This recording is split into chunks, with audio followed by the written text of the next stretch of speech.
Hello friends. So today we shall study the EMF equation of DC generator. In previous video we have studied the construction of 4-pole DC generator, and after that working principle, and after that representation of DC machine and classification of DC generator, and lap winding and wave winding. These things we have studied. So today one important derivation, that is the EMF equation of DC generator. For derive that equation, so what are things required? So first let us consider all those things first. So in that, so say it is the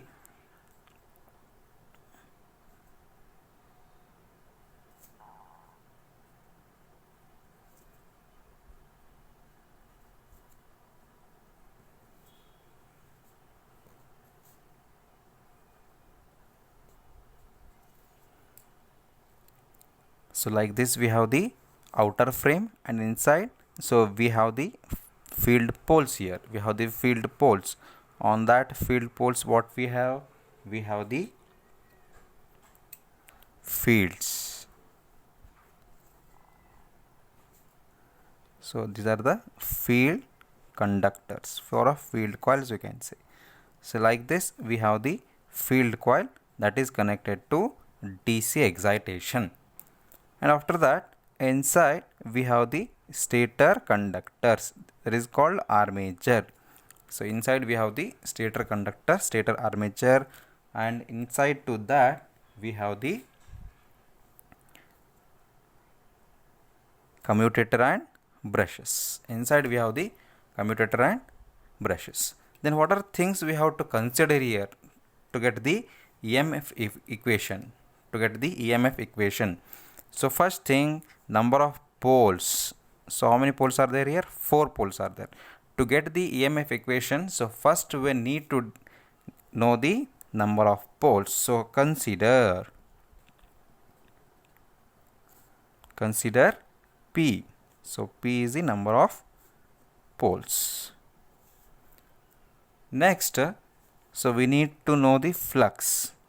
For each flux, what is the, for each pole how much flux is present, which is in terms of Weber. So flux is measured in terms of Weber. So next we have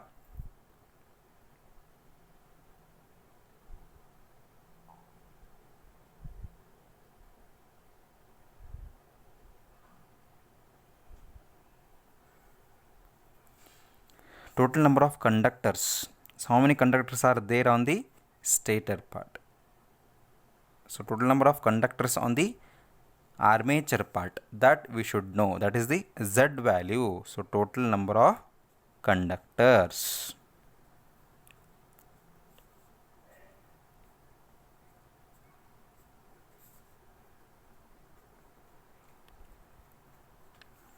So that we should know.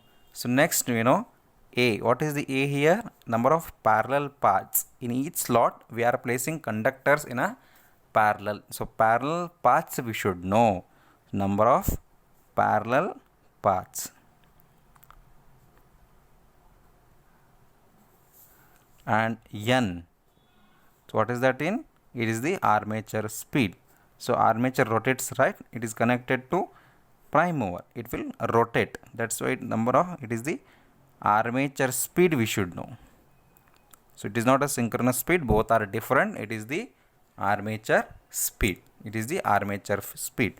Next thing, so what is the EMF will be induced? According to which it is? According to the Faraday's law. According to the Faraday's law of electromagnetic induction, so EMF will be induced in armature according to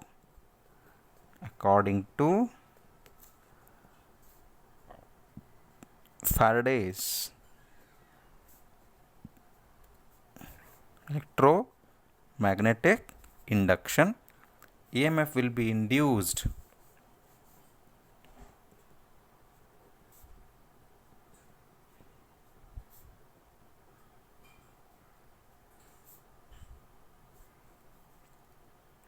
in armature conductors.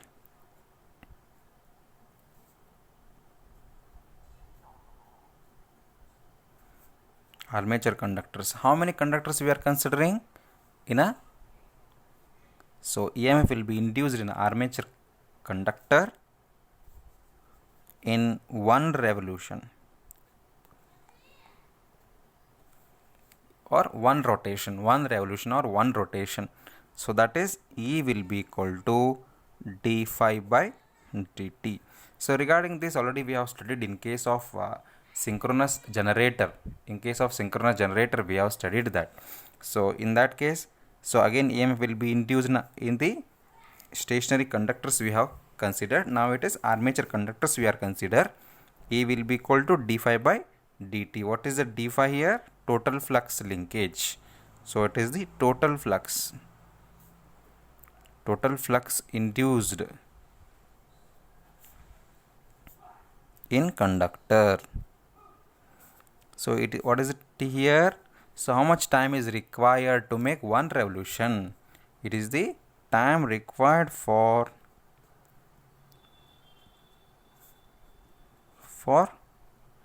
one revolution. So d phi by dt, last in previous this one we have studied this one in previous derivation in case of synchronous generator. So total flux, how to get total flux here? So this total flux depending on what parameter? Total flux depending on number of poles and flux per pole. It is total depending on what parameter? So total flux depending on, so it is the P and flux. That's why total flux will be equal to what? It is the number of P and phi. It is the flux per pole and total number of flux. If you multiply together, we will get the total flux with respect to all poles. So that will get, and divided by time required for one revolution. How much it is? 60 by n, because so time is inversely proportional to speed. So what is the n here? N is the armature speed which is in RPM. N is the armature speed in RPM. N is the speed in RPM. If you want in RPS, speed in RPS, so it is n by 60. So time is inversely proportional to speed here. So that's why now it is 60 by n. That's we are taking. So it is P phi n divided by 60 we have got. It is the EMF, total EMF induced in the, next EMF induced in one armature conductor it is. So we have got now in EMF induced in one armature conductors. If you want to calculate, if you want to know the total EMF induced, total EMF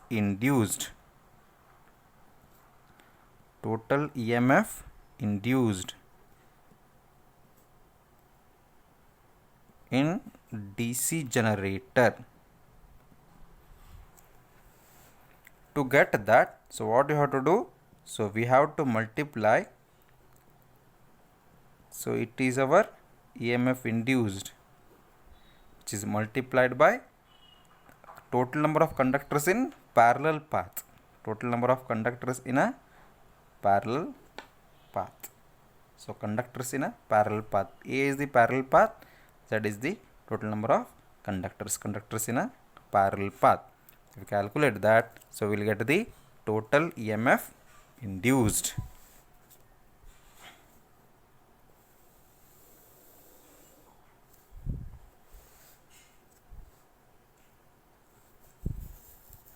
So now total EMF induced to how much? P phi n z divided by 60 into E, means what? So it is for lap winding. It is for lap winding.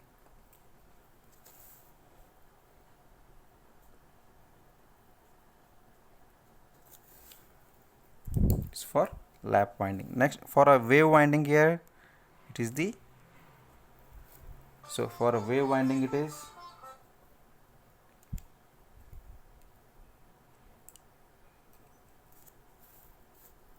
So what in case of wave winding, what is A? A is equal to 2 here. A is equal to 2. So we have to substitute that. So we'll get the answer.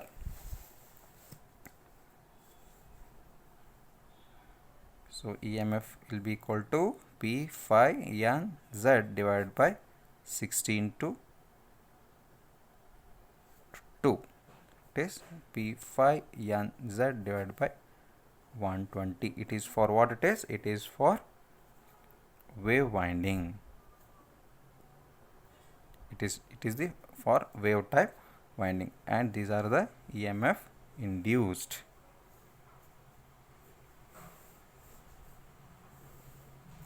So let us make a revision one more time. What is that? So EMF induced in generator, for that we require the number of poles P, flux per pole, and Z total number of conductors, and A is the number of parallel paths, and N is the armature speed. So according to the Faraday's law, so EMF will be induced in a conductor. For one conductor we are calculating first. So we are calculating for one conductor, and so that will be equal to d phi by dt. What is the d phi here? Total flux induced. So T is the time required for one revolution. Total flux induced will be equal to what? P into phi. That depends on total number of poles and flux per pole, and it is the time required is 60 by n. If you do that, we'll get the P phi n by 60. So total EMF induced in DC generator, how much it is? P phi n by 60 multiplied by what it is? To get total EMF, we need to multiply this part. It is the conductors per path, conductors per parallel path. If you multiply, we'll get the total EMF induced in a DC generator. Next, this equation is for lap winding.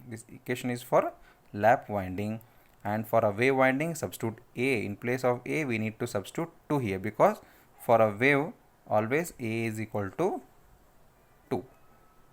This is the constant value. So this is about the EMF equation of DC generator.